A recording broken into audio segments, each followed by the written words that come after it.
Hi, this is Preetha and you're watching Dakshin Curry. Idlis and dosas are the most sought after recipes when it comes to South Indian cuisine.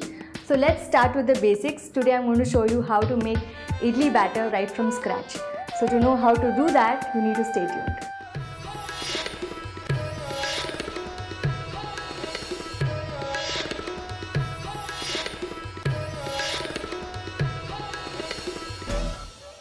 So when it comes to idli batter, the main ingredients are rice and dal, and we need to get the proportions right. So let's have a look at our ingredients. Now here, as you can see, I have kept 3 different varieties of rice, and this is what I am going to be using today to make my batter. So let's get started on what they exactly are. Now this is called as the boiled rice variety or the idli rice. You can see it's short grained and nice and fat and plump. And if you see this rice, this is the Masoori boiled rice variety. As you can see, it's more pale yellowish in color. And I'm going to be using a combination of these 2 boiled rice varieties, and along with that, I'm going to be using Surati Kolam. So the ratio for the rice is usually 4 parts, and it will be 1 part of Urad Dal.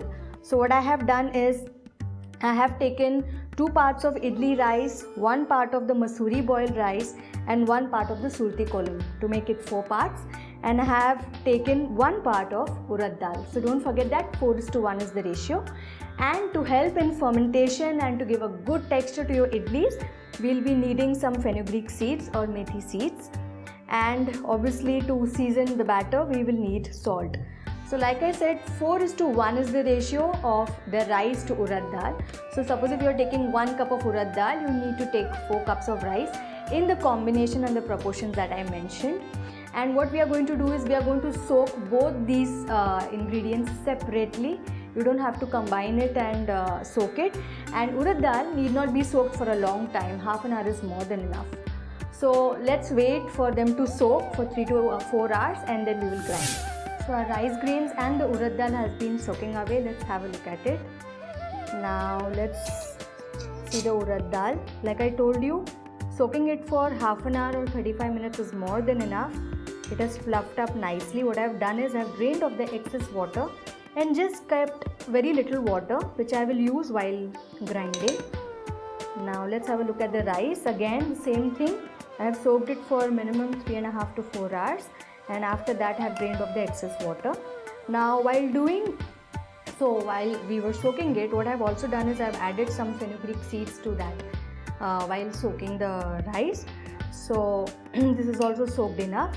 So let's start the process. First what I am going to do is I am going to grind the Urad Dal. So I have a mixer here. I am going to add the soaked dal. Now ensure that at first you don't add all the water. Then I'm going to grind this.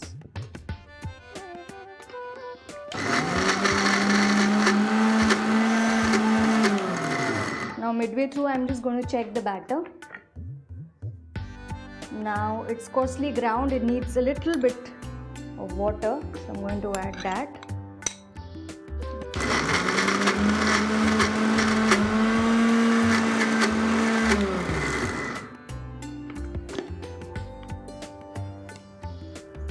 As you can see, this is a nice smooth paste.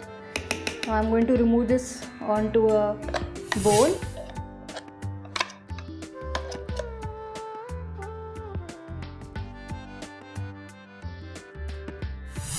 In goes the rice. Now this is a small batch at one go.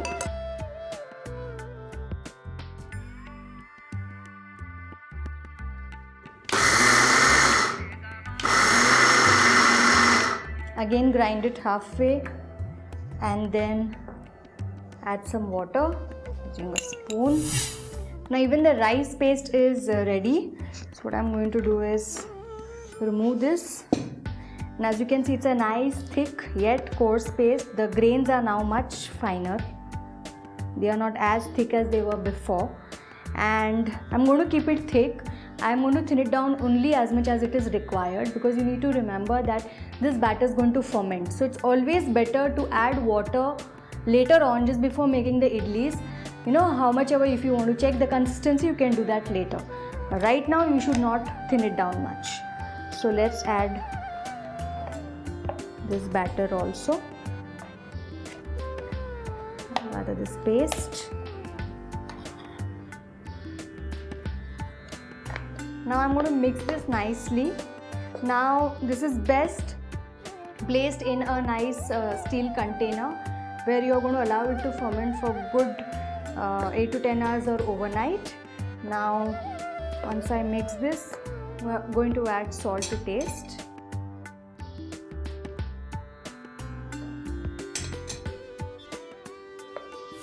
Now what I have done is I've already made a batch of idli batter beforehand, and I have a portion of that batter here. Now this is how the fermented batter is going to look. As you can see, it's nice and thick.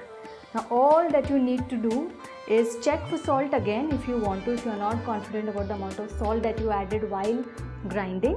What you need to do is just check the salt, and after that you just have to grease your idli molds and then steam the idlis in an idli steamer or also in a pressure cooker. Just remember to remove the whistle, and then you can steam it for around 8 to 10 minutes or till it's done, and your delicious idlis are ready. If this recipe has helped you, do share this recipe, hit subscribe on India Food Network, and until next time, bye.